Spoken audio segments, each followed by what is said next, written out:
All right. This is the notes page I asked you to pick up. So we're going to start with a relatively easy one. We're going to start with number 2.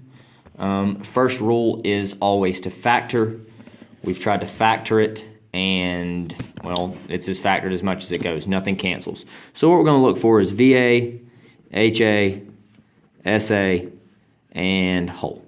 So basically, vertical asymptote, horizontal asymptote, slant asymptote, and holes. Nothing cancels.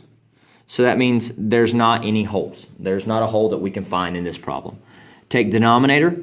Remember, vertical asymptote is denominator equals 0. So we're going to take the denominator, set it equal to 0. So x plus 4 equals 0. And we're going to solve.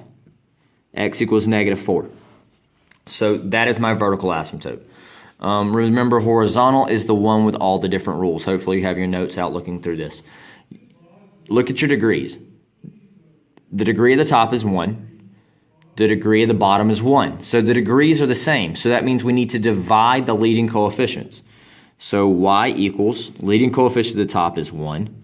Leading coefficient of the bottom is 1. So we get y equals 1 as our horizontal asymptote. Since there's a horizontal, there's not a slant. You can never have both. You're going to have a horizontal asymptote or you're going to have a slant asymptote. You will never have both of these. So this is our problem. This is our setup. What I want you to do is draw your asymptotes in. We're going to use dashed lines. So we're going to go at negative 4. Do a dashed line. Go to horizontal. Dashed line and my horizontal asymptote. So now I have all of that done. We're going to create a t-table. Guys, your t-table is based off of where the location of your vertical axis is at, all right? So my vertical axis is at negative 4. So I need points to the left of this, and I need points to the right. So points to the left would be like negative 5, negative 6, negative 7. And let's just go negative 8. Points to the right of the axis, negative 3, negative 2, negative 1, 0. All right? Now,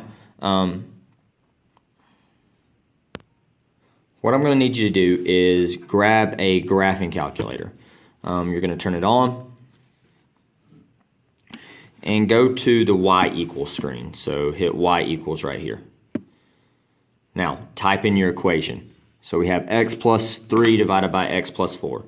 So x plus 3, you're going to need to do this in parentheses, sorry.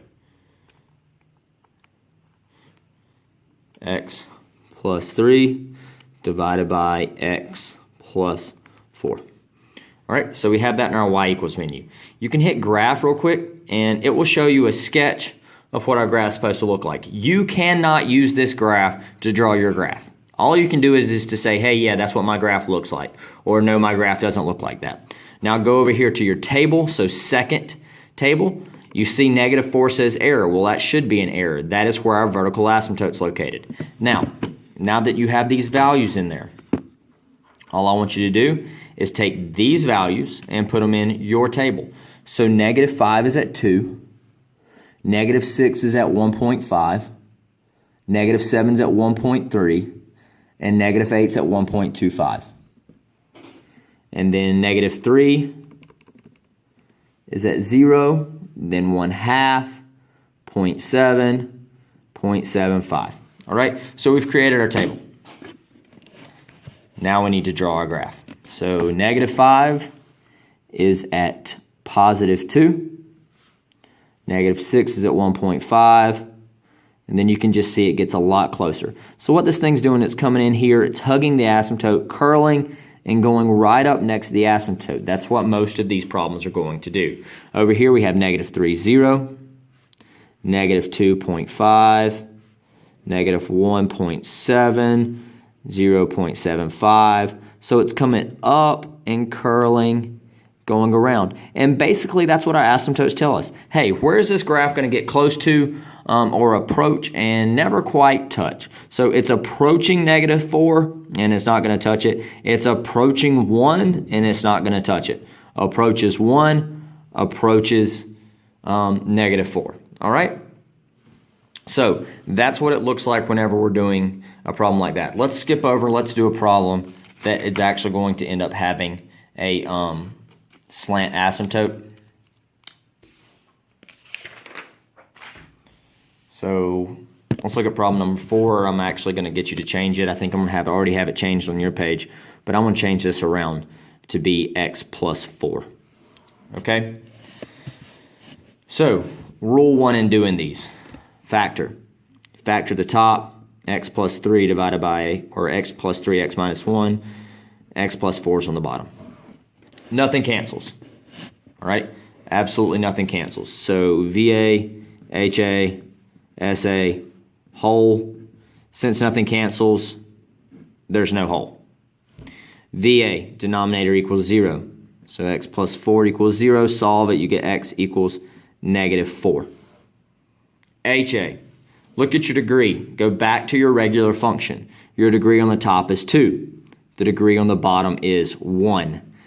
That means that the top is bigger than the bottom, which means, hey, there's not a horizontal asymptote. If there's not a horizontal, there has to be a slant. Do synthetic division. X plus 4 equals 0. X equals negative 4. Now we have to do synthetic division with negative 4. And then you're going to use these values up here. 1, 2, and negative 3. 1, negative 4, negative 2, 8, 5. But again, we don't care about the remainder. All right, so that was just synthetic division. So this is x minus 2. So for slant, it's y equals x minus 2. Go back over here. Let's draw in our vertical asymptote. Our vertical asymptote's at negative 4, so I draw a dashed line. Your slant asymptote is at x minus 2. So remember graphing functions. I know most of you do not. However, the x minus 2, the number in front of the x is the slope. The other number is the y-intercept. So that means I have a y-intercept at negative 2. And my slope is 1 over 1, so plot a couple of points. And voila, there we go. That's what it looks like, okay? Now, create your t-table. Remember values to the left, values to the right. So negative 5, negative 6, negative 7, negative 8. Values to the right, negative 3, negative 2, negative 1, 0.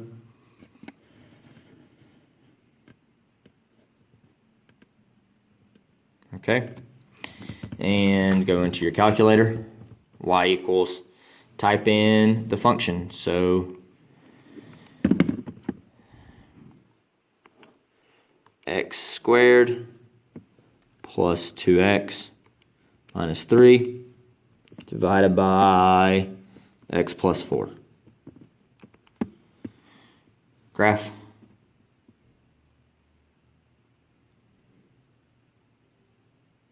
And our other piece of our function is not showing up because it's not on the graph. So we're going to go to our table and plug in your values. So at negative 5, we're at negative 12. Then negative 6, negative 10.5. Negative 7 is negative 10.7. Negative 8 is negative 11.25. That's why it's not showing up, because our graph's not going down that far. I'll show you what's going on. Negative 3 is 0. Negative 2, negative 1.5. Negative 1 is negative 1.3. 0 is at negative 0.75. So plot your points. Negative 3 is at 0.